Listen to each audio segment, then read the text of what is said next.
TikTok, इस word को सुनते ही आपके दिमाग में क्या आता है? ऑब्वियसली एक entertaining platform, right? But in reality यहाँ पर सिर्फ एंटरटेनमेंट ही नहीं बल्कि क्राइम स्टोरीज भी बहुत ज़्यादा वायरल होते हैं। आज हम ऐसे ही एक मर्डर स्टोरी के बारे में जानने वाले हैं जो टिकटॉक पर बहुत ज़्यादा वायरल हुआ, जहाँ पर एक 18 साल की लड़की ने अपने माँ को ही मौत के घाट उतार दिया, और वो भी इतने खौफनाक तरीके से कि उनका चेहरा कोई पहचान ही ना पाए, जबकि वो माँ अपनी बेटी से बहुत ज़्यादा प्यार करती थी। Crime of violence against this woman, Isabella Guzman. She's accused of stabbing her mother 79 times. कहानी शुरू होती है इसाबेला गुज़मान से, जो अरोरा कोलोराडो में रहती थी अपनी माँ योनमी होय और स्टेप फादर रियान होय के साथ। जब इसाबेला 7 साल की थी तभी उसके मॉम डैड का डिवोर्स हो गया था, लेकिन फिर भी वो लोग एक दूसरे के साथ अच्छे व्यवहार रखते थे। दोनों आर्टिस्ट थे तो एक साथ काम करने के लिए उन्होंने स्टूडियो भी बनाया था।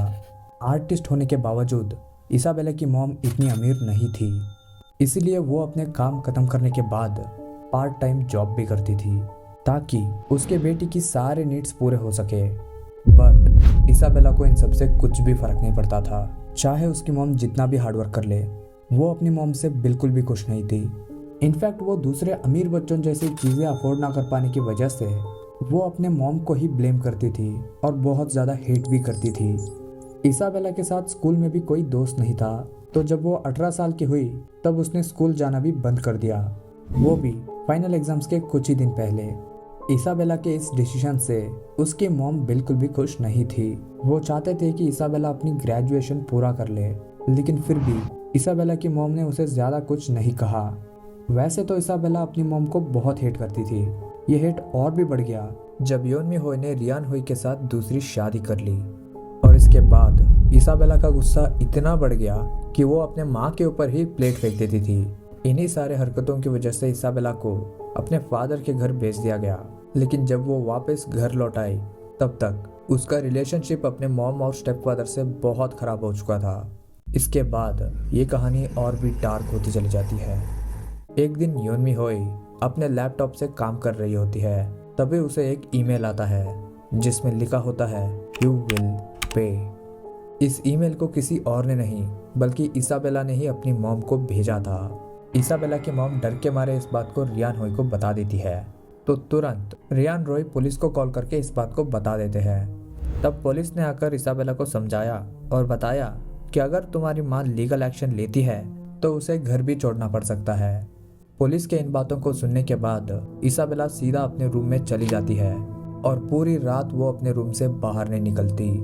तो उसके मॉम डैड अब यही सोच रहे थे कि इसाबेला अब ठीक हो जाएगी, बट इसाबेला के दिमाग में कुछ और ही चल रहा था। फिर एक दिन सब कुछ बदल जाता है। उस दिन योनमी होय अपने जॉब खत्म करके वापस लौटती है और लिविंग रूम में बैठे रियान को बताती है कि वो नहाने जा रही है। सब कुछ नॉर्मली चल रहा था, लेकिन तभी रियान को ज़ोर ज़ोर से धक्के मारने की और पीटने की आवाज़ सुनाई देने लगी। जैसे ही रियान उठ के वॉशरूम की तरफ जाने लगा तो उसे योनमी रॉय की आवाज़ भी सुनाई देने लगी, जिसे सुनकर रियान तेज़ी से वॉशरूम की तरफ भागा और उसने देखा इसाबेला के हाथ में चाकू है और रियान भी नीचे ज़मीन पर पड़ी हुई है। जैसे ही रियान वॉशरूम के अंदर एंटर होता उससे पहले इसाबेला ने डोर लॉक कर दिया। रियान ने बहुत बार डोर तोड़ने का ट्राई किया, लेकिन डोर टूट ही नहीं रहा था, तो उसने तुरंत लिविंग रूम में जाकर पुलिस को इन्फॉर्म किया कि उसकी वाइफ खतरे में है और पुलिस को जल्द से जल्द आने को कहा। लेकिन जैसे ही वो वापस वॉशरूम के पास पहुंचता है तो वो देखता है डोर के नीचे से खून बह रहा है, और अचानक से यानमी वापस से ज़ोर ज़ोर से चिल्लाने लगी और कुछ ही सेकेंड्स में रियान अपनी वाइफ की लास्ट वर्ड सुनता है, जेनोवा मीन्स गॉड। तभी वॉशरूम का डोर खुलता है तो रियान देखता है इसाबेला के हाथ में जो चाकू था वो पूरी तरीके से लाल हो चुका है, और जैसे ही वो अपनी वाइफ की तरफ देखता है तो उसकी बॉडी पूरी तरीके से खून से कवर हो चुकी होती है। लेकिन इसाबेला ने रियान को कुछ नहीं किया, वो सीधा निकल गई, और रियान को इस बात का अंदाज़ा हो गया कि उसकी वाइफ अब जिंदा नहीं रही। रियान यानमी की बॉडी देखकर बहुत ही ज़्यादा डर जाता है, क्योंकि यानमी के बॉडी पार्ट्स पर 79 टाइम्स चाकू से वार किया गया था। उसके फेस पर 31 टाइम्स और 48 टाइम्स उसके गर्दन पर, मानो जैसे कि उसकी बेटी 79 टाइम्स यान्मी के चेहरे पे ही मारना चाहती हो और गलती से गर्दन पर लग गया होगा।